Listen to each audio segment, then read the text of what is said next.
Putting a custom roll cage wasn't enough. Let's pull the motor today. Today's video is brought to you by CamaroCon. If you guys are interested in attending the West Coast's largest gathering of Camaros and Firebirds from all generations, hit up CamaroCon.com and learn more information about this show. What's going on, guys? Matt over here, Lethal Garage, and today is the day we find out what's going on with Mike. Hey, how's it going, Mike? How you doing? What's going on with you? No, the motor. So, Mike, beautiful Mike, Red Barn Racing is here. Very professional. If you need motor work done, hit this man up. But today, we're pulling this monster out. We're gonna find out exactly what's wrong. I'm not gonna record every step of this. This is not gonna be a guide on how to pull your LT1. It is gonna be a, let's get this thing out of here and see what's wrong with it. Let's do it.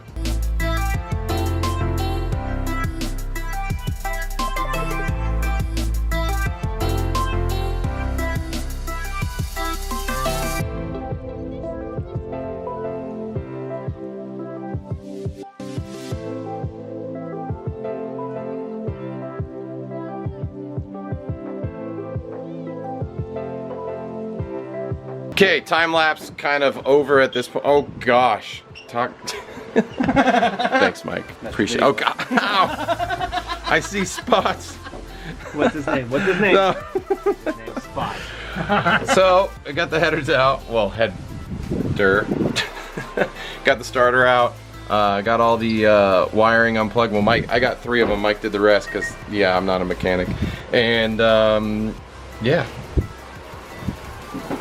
What else we got? We're just getting the bolts, right? Around the bell housing now? I've already got those. I've been waiting on you with the torque converter. It's my fault now. Well, I'm gonna jump in and take care of it now. Okay. It was rotating. It was rotating. It was rotating. So we got a pile of parts over here. I'm gonna go through and clean everything because it looks atrocious. So when this all goes back together, it's gonna look hopefully newish. You see the superchargers. It's hiding under here. Fuel rails, injectors. It's amazing all these little small parts add up. The coating though, the one thing to highlight on the Whipple, my coating on the, is it the, they're not turbines, they're Rotors. Rotors. That was, see, words. The rotors on there, you can see the coatings all coming off and that's what's all over the bricks, black and gross. So we're gonna clean all that up. Got the cherry picker, is now here. She is made an appearance, and James is fabbing away like a madman on the cage. Look, we about to weld it up right now. Doing some good stuff. Do we need to bring the car down for you? Nah, we good, bro. You good? Oh yeah. You sure? Look, Okay. water's on, bro. Okay. We're good. So at this point, Mike has basically removed every bolt. I have not. You've helped. He's helped. He grabbed at least 2 bolts. Got the AC compressor off, it looks like. Yes. And motor mounts have come off. So next step is pulling this baby girl out.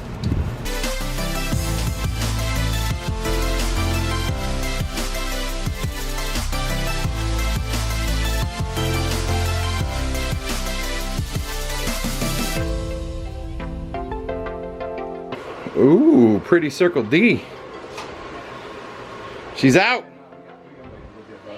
So I had to run and get motor mount bolts because I got standard bolts instead of metric bolts in the noob. Just drain the oil. Mike pulled the heads. The pistons look amazing. The walls look amazing on both sides. Everything's looking good thus far. So now we got to get in the motor and check out bearings and whatnot. So we're getting to it. So Mike's getting the torch so we can heat stuff up and slide it off. Is it dead? No, it's locked. Gotta get the balancer off so we can start ripping stuff out. So let's get to that. You can. Mike likes fire too much. I do. My engine's on fire. I don't think fire's supposed to come out of that hole. So we've discovered the tensioner got wrapped up in a way. Whoa! Spring loader went flying. I almost took my eyeball out. But there was a lot of slack. Yeah. That was a lot. Remember, I was the last one to change that. Now look. Now it doesn't move. No, I don't know. Interesting. Is it? Yeah. This might be where your metal shavings are coming from. Which part? The chain in the sprocket. It's a good thing we got a new chain, but we'll have to look at the sprocket, huh? Just we'll look at all. Okay, just the first thing that we found that wasn't right. So the whole mechanism that puts tension on the chain here was pulled up and over the whole metal bracket. So there was slack in the chain, which is bad. And so the cam had a lot of movement, which is bad. Yeah. And that was definitely costing power. That definitely cost power. I'm surprised I didn't see that in the logs. Oh, that's right, nobody logged it. I wanted to log it, but my laptop broke. Didn't you know somebody could fix laptops? I didn't have my tools with me, friend. What tools? My tools. I have laptop tools. Didn't have a fries in Kentucky? I didn't have time. See, yeah, this is a blame game. Somebody could have had time to go down and get them tools. I'm sure somebody at Camaro Fest would have been more than happy to help out Lethal Camaro. I doubt it. He's a celebrity. I am not. You guys, celebrities. These guys harass me all the time. I'm just a car guy, like you, and you, and you, and you, and you. Yeah. Celebrity. Stop. Okay, so we're at issue number 2, where you can see the lifters. This one is, well, one, when you roll it, it's like rough, where this one's still smooth. And Mike's saying you can see the needle bearings are coming out of it. See how much higher this one sits than that one? So this was giving up the ghost. You can also see the discoloration here. Yeah, is that from the extra heat? Look at both of these. How's that one feel? It doesn't feel that bad, but you can see the extra But this one, it's like, it almost feels like when it rolls, like it's grinding. Yep. Lifter is on his way. Yep, good thing we got new ones. So we got another lifter with the bearings just flopping in and out of it. A catastrophe waiting to happen. Yeah. Caught it!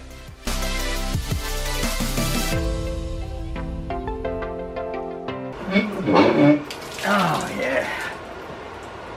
Ugh. Splish splash, I was taking a bath. This is the bearing that goes out first, because this is the one that's furthest away. This is the last one to get oiled. This is the very last journal to get oiled, because the way the oil galleys work, it goes through the cam first, oils all the lifters up, oils the cam, comes down to the mains, and then the mains trickle down into the rod bearings. So it was an oil starvation issue, that's for sure. That looks pretty good. Yeah. Yeah, even where all the way across, we're not mushrooming the bearings out or anything like that.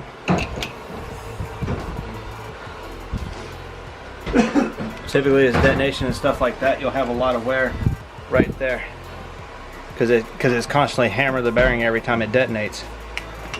So, Looking good. Her life ain't been that bad.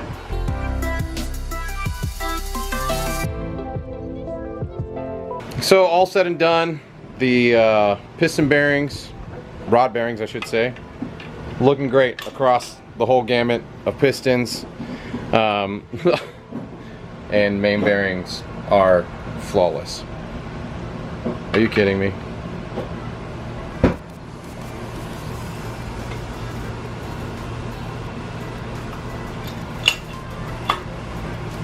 I think he's stuck. I just want one of them to look bad, just so I could feel better inside right now. Why? Because How do you not feel better? I feel better that it's fine, but Yeah.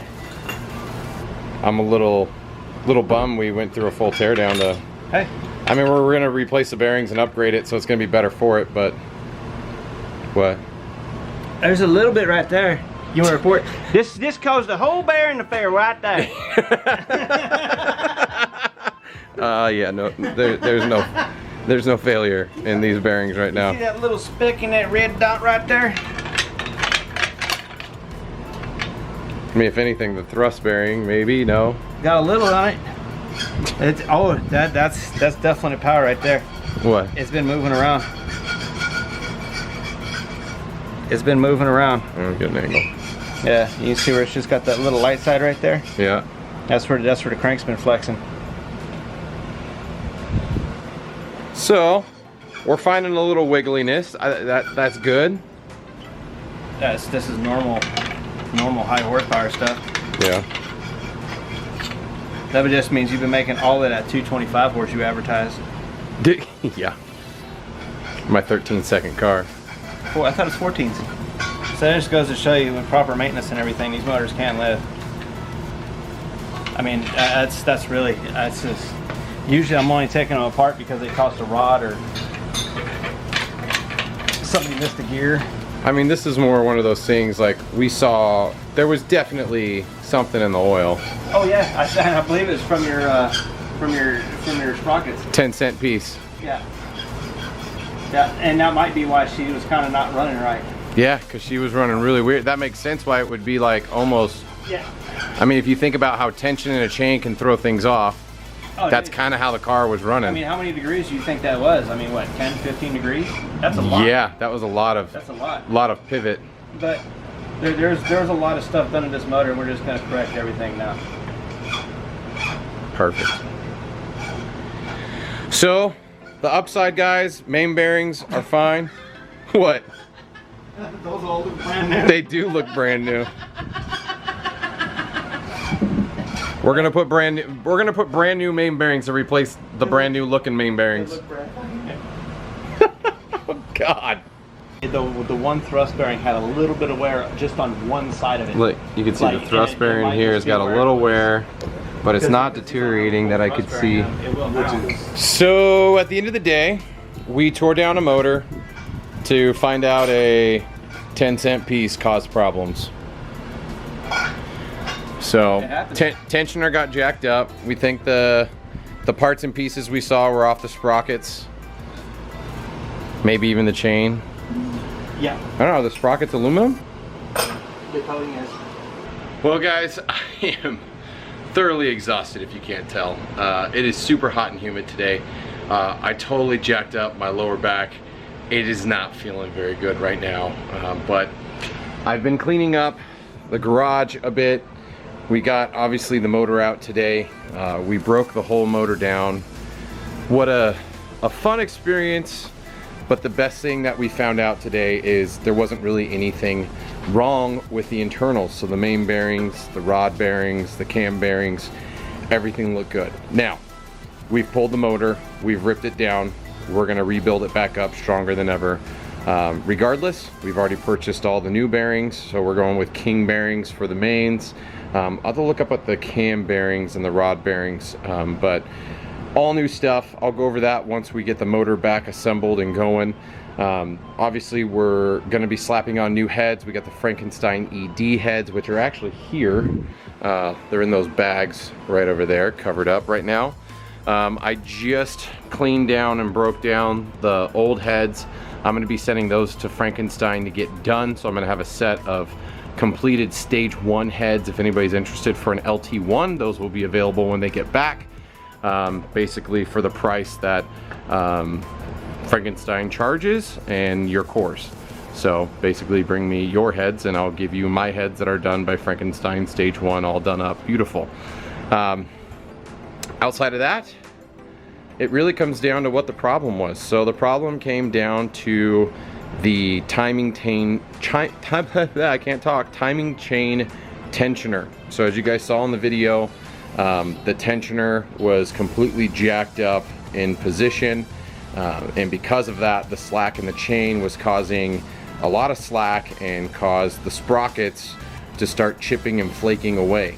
The chain also seemed like it was a little stretched. We looked at it very closely, and we already had a new chain anyway, so not a huge deal, but it is what it is. So replacing the chain, replacing the sprockets, getting all new tensioners, everything like that, that's all going to be new. Obviously we have a brand new cam, all the bearings are going to be new, and we're going to send the block off to get line honed for the main bearings, so it's going to be perfectly set, verified, everything's still true and good, and the block will come back perfectly clean, like it's completely brand new.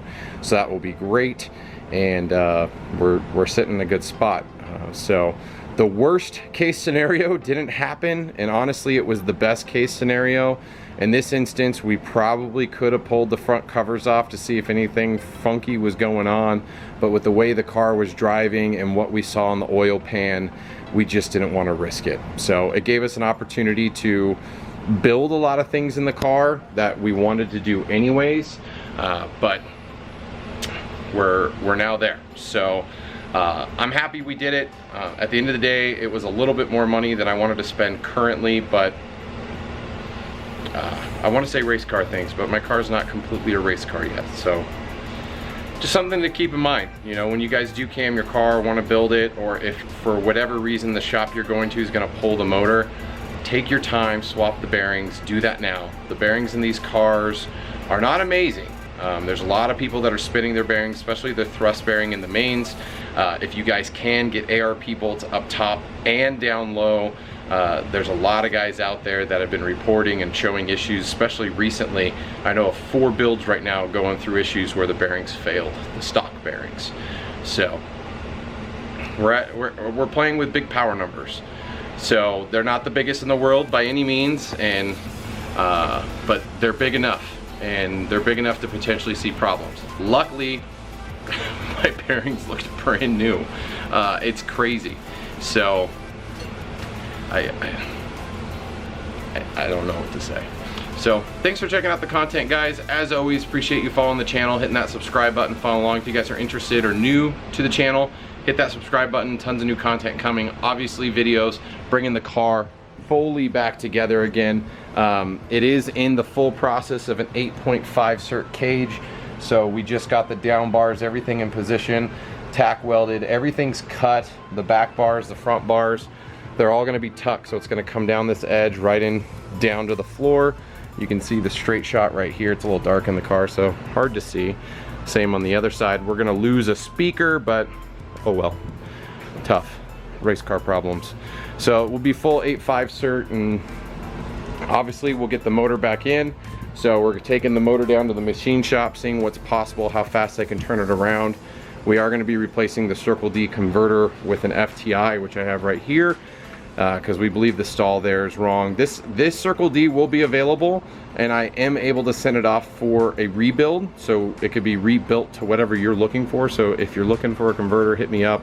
I can send that to Circle D and have it rebuilt. I think it's only a couple $100. So let me know, give you a good deal. Outside of that, I am going to take the time to detail the whole engine bay. It is disgustingly dirty. My car, you guys know I keep it really clean, and it's driving me bananas just looking at this right now. So I'm going to clean all that up, make it look good. All the parts going back in the car. I put everything in totes, everything stacked nicely, neatly away so it's not getting dirty. We're going to get all the parts cleaned and get this motor reassembled. So that's where we're at. Thanks for following along, and I guess I could say until next time, see you guys on the road. And I do have to say, the best part about pulling apart this block and checking all the bearings, the cam and everything, it has proven that AMSOIL Z-Rod has protected this car better than just about any other one out there. For the most part, everything looked brand new. Other cars that have been pulled apart with this many miles on them, the bearings, the cams, all that stuff have not looked nearly as good. So huge shout out to AMSOIL for their protection on the lethal block.